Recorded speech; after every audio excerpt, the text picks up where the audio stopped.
Previously on Magoosh Medrek.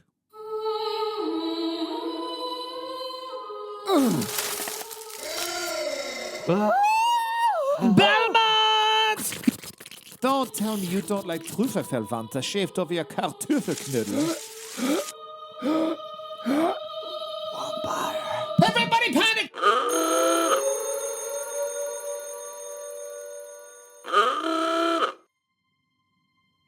(1885).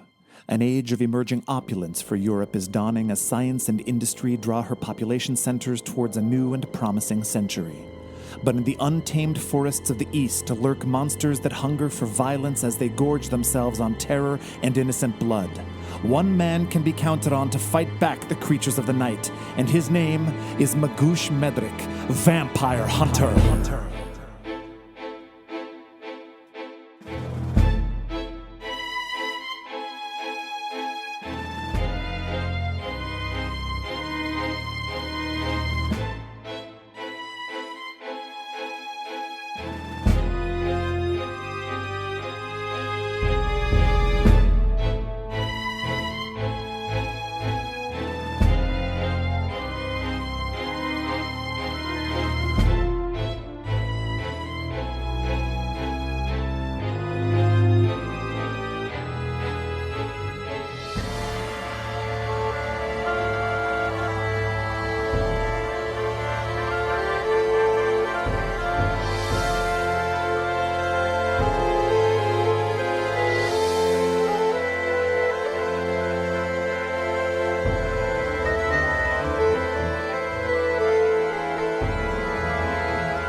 Vampire. Wer gut, verdammt, mein Käse, Red Alert! Vampire! The dimming figure erupted into action, finding no weapon immediately at hand, so he reached within the depths of his coat and produced what looked like a large pair of very long shears, seemingly from nowhere, and began to hack indiscriminately all around him. In his rabid gesticulation, the maniac in the jaunty hat barely missed the feeding monster, which narrowly evaded the whirling weapon by retreating into the plant that held Otto captive, still seeking rogue ants, and as such, began to dig within the shrubbery, tearing at its roots and causing the vines to further shiver in surprise.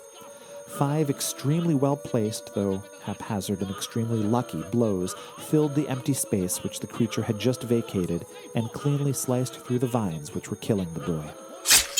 The pressure on Otto Schmendrick's throat loosened, and suddenly he inhaled sharply, drawing a grateful yet pain-laced breath as his vision cleared. Magoosh continued his rampage, now apparently engaged in battle with an unfortunate aspen tree, having turned himself around completely, yelling with complete disregard for who or what might be listening. Help. Otto murmured, the strained sound of his voice coming at the volume of a butterfly's wing flapping a single time in a thunderstorm. But somehow that feather-light utterance found purchase, and mid-swing the man stopped, turned, and looked down at Otto Schmendrick. Always at the ready. That's the secret. Because you never can be too careful, yeah? Say, you don't look so good. Otto Schmendrick sat up shakily and drew in several deep breaths, savoring the delicious sensation of air filling his lungs. When his pulse had finally dropped and his heart had settled back into his chest from his throat, he looked up at the figure. Thanks.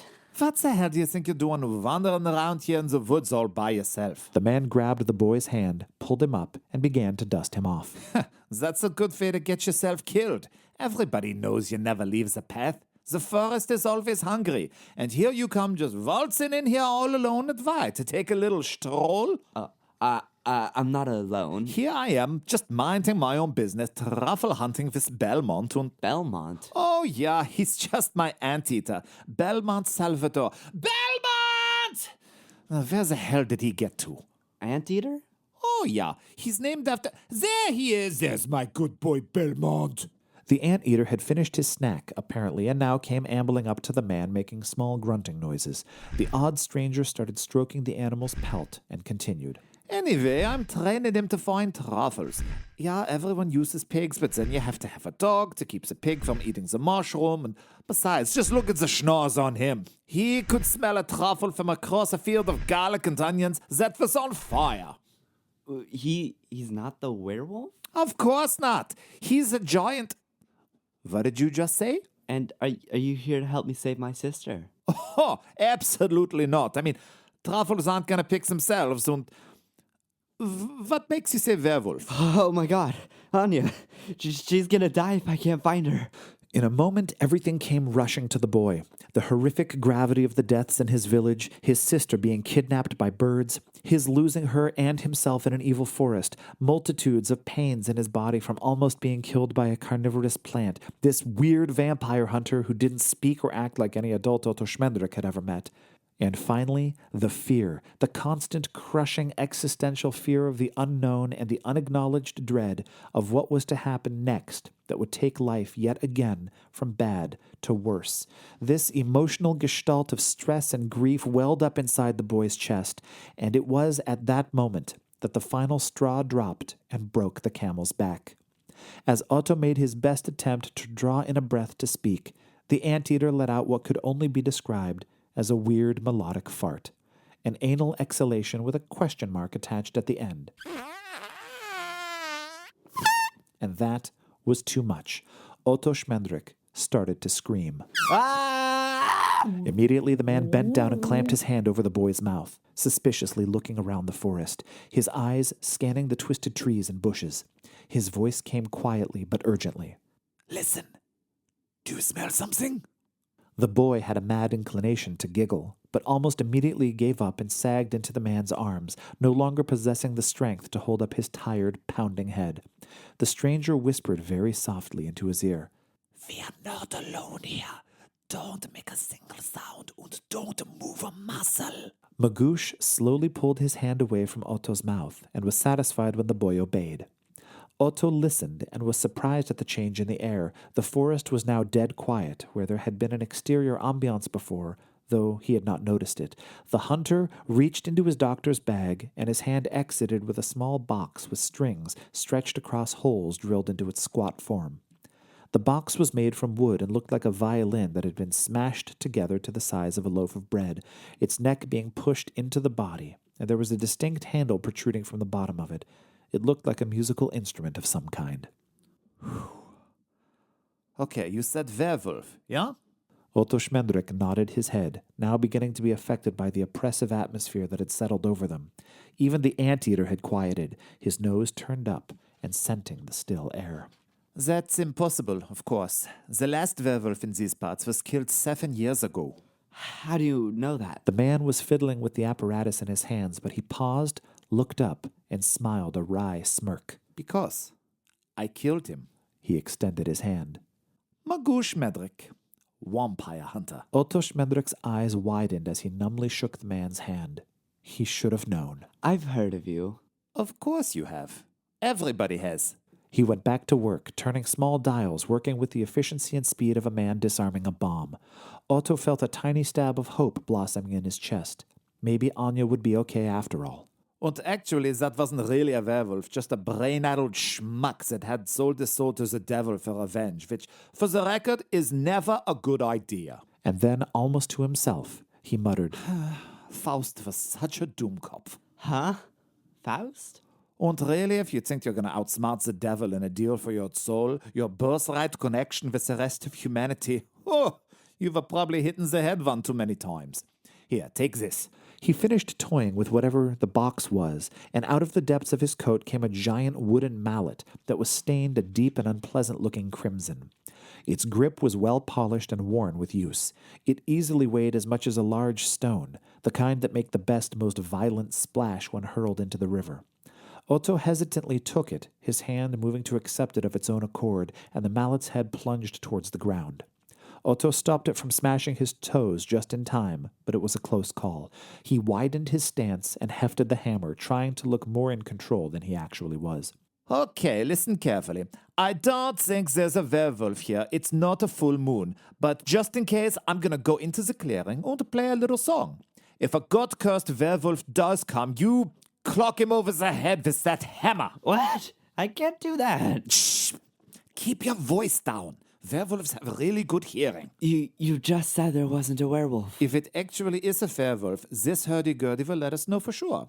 Werewolves can't stand the drone of a hurdy-gurdy, especially if it's in C-sharp. They hate that key. What? Hurdy? What? I don't understand you. That does it. Okay, look here, Schatzi. Time is money, yeah?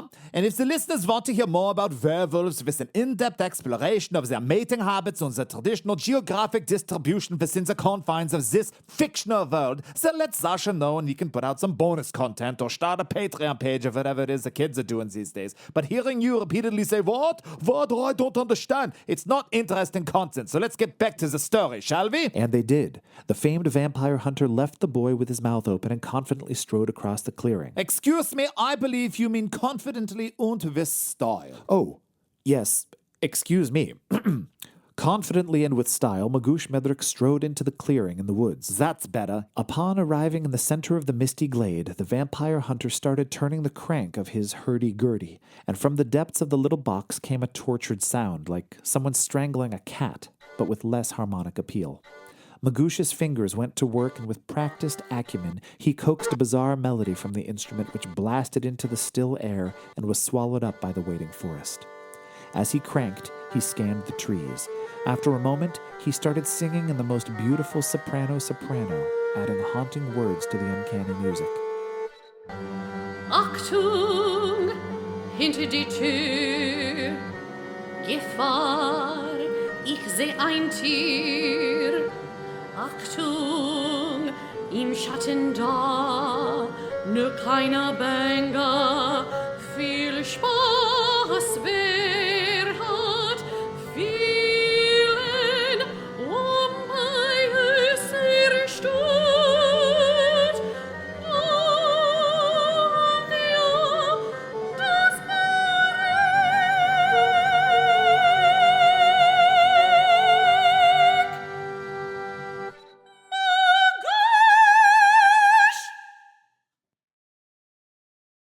Otto Schmendrick's breath caught in his throat as he discovered the source of his singing phantasm. Apparently, not all things were as they seemed.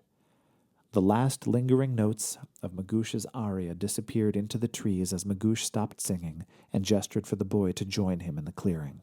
Otto Schmendrick carefully picked his way into the open, not liking the feeling of 1,000 eyes upon him.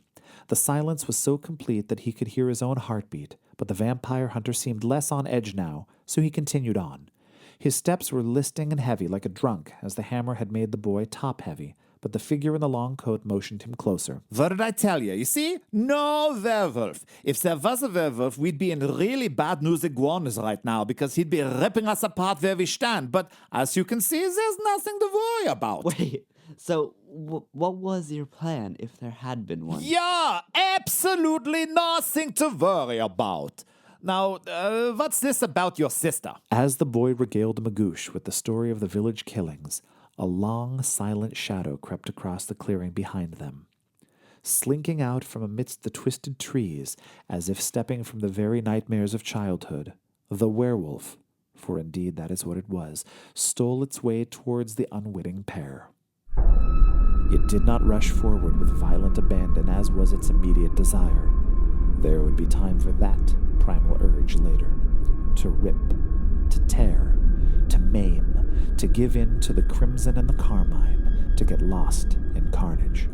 For now, it was content to stalk and hunt, leisurely closing the distance before the kill, savoring its essential invisibility unperceived as it was. Its body was massive and well-muscled, its senses clean and sharp. A thick coat covered it, a landscape of fur and coarse hair, each strand standing on end and bristling with eagerness. Its fangs dripped hot saliva, liquid yellow eyes broadcasting a singular malevolence as it surveyed its prey, unnoticed. Magoosh Medrek, The Killing Moon was conceived, written, performed, and produced by me, Sasha Mereu. Additional voices this week were provided by... Well, that's weird. Usually he's already interrupted me by now.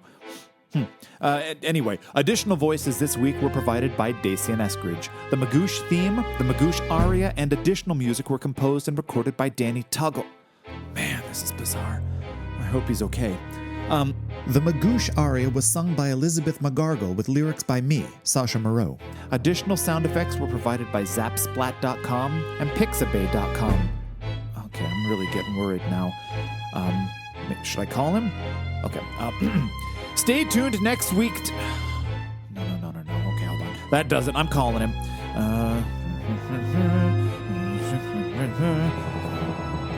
Okay, let's see here. It's ringing.